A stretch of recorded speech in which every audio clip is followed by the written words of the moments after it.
These words from President Volodymyr Zelenskyy coming during his press conference held here in Kiev on the eve of the 3-year anniversary of Russia's attack on Ukraine. Mr. Zelenskyy saying literally this, that he would trade it, meaning the presidency, for NATO. In other words, he would be willing to leave his office if Ukraine is guaranteed peace or NATO membership. Of course, peace is something that Ukrainians desire after 3 years of all-out war with Russia. NATO membership is something that also Ukraine wants desperately and would give it the security guarantees that it so desperately wants in the future so that Russia does not attack again. But NATO membership has been largely discarded by NATO itself, so it's very unlikely that any kind of a deal like this might be done.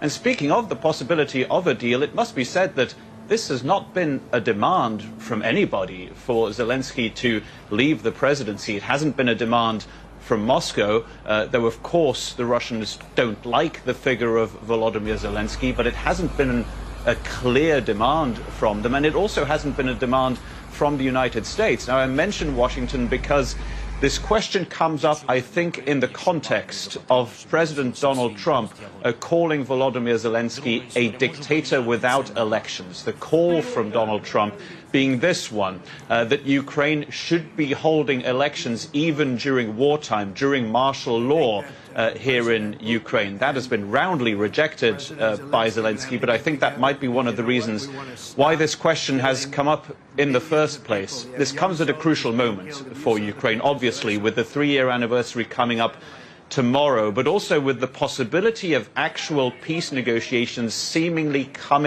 edging that little bit closer. The main reason being the presence of Donald Trump in the White House, because he is the one who said that he could get peace for Ukraine and Russia within the space of 24 hours. He failed to do that, but still seems to be optimistic that he can get these two countries to talk and can come out of it as the peacemaker, essentially.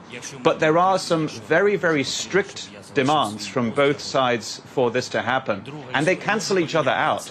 Ukraine is calling for all of its territory that was already taken over or annexed by Russia in 2014 to be returned to Ukraine. Kiev also wants those security guarantees, meaning it wants maybe troops on the ground, certainly the kind of help, military help, that means that Russia cannot attack again. And also, of course, Ukraine would like to be a member country of NATO. That is something that Russia has said very clearly, that if there are NATO soldiers on the ground in Ukraine, that would stand in the way of any peace deal. Now, speaking of the Russian point of view, it sounds like the Russian point of view, but it comes tonight from the United States Special Envoy for the Middle East, Steve Witkoff. In an interview with CNN, he said about this war that the war didn't need to happen. His quote, "It was provoked." That is clearly the point of view from Moscow. It is only Moscow that has said that it was provoked into attacking Ukraine. The United States hasn't said that in the past, and neither have any of the US allies. So you're seeing again what are considered Kremlin talking points being used again by members of the US administration. A little bit more context for you here in Ukraine, and that is that the front line obviously is as violent as ever, with very few changes on the ground, but small Russian advances. And you mentioned the biggest drone attack on Ukraine since the start of the war. That was last night, and we certainly noticed it here in Kiev, and we certainly heard it as well. Philip, thank you for that. Philip Crowther from the Associated Press in Kyiv.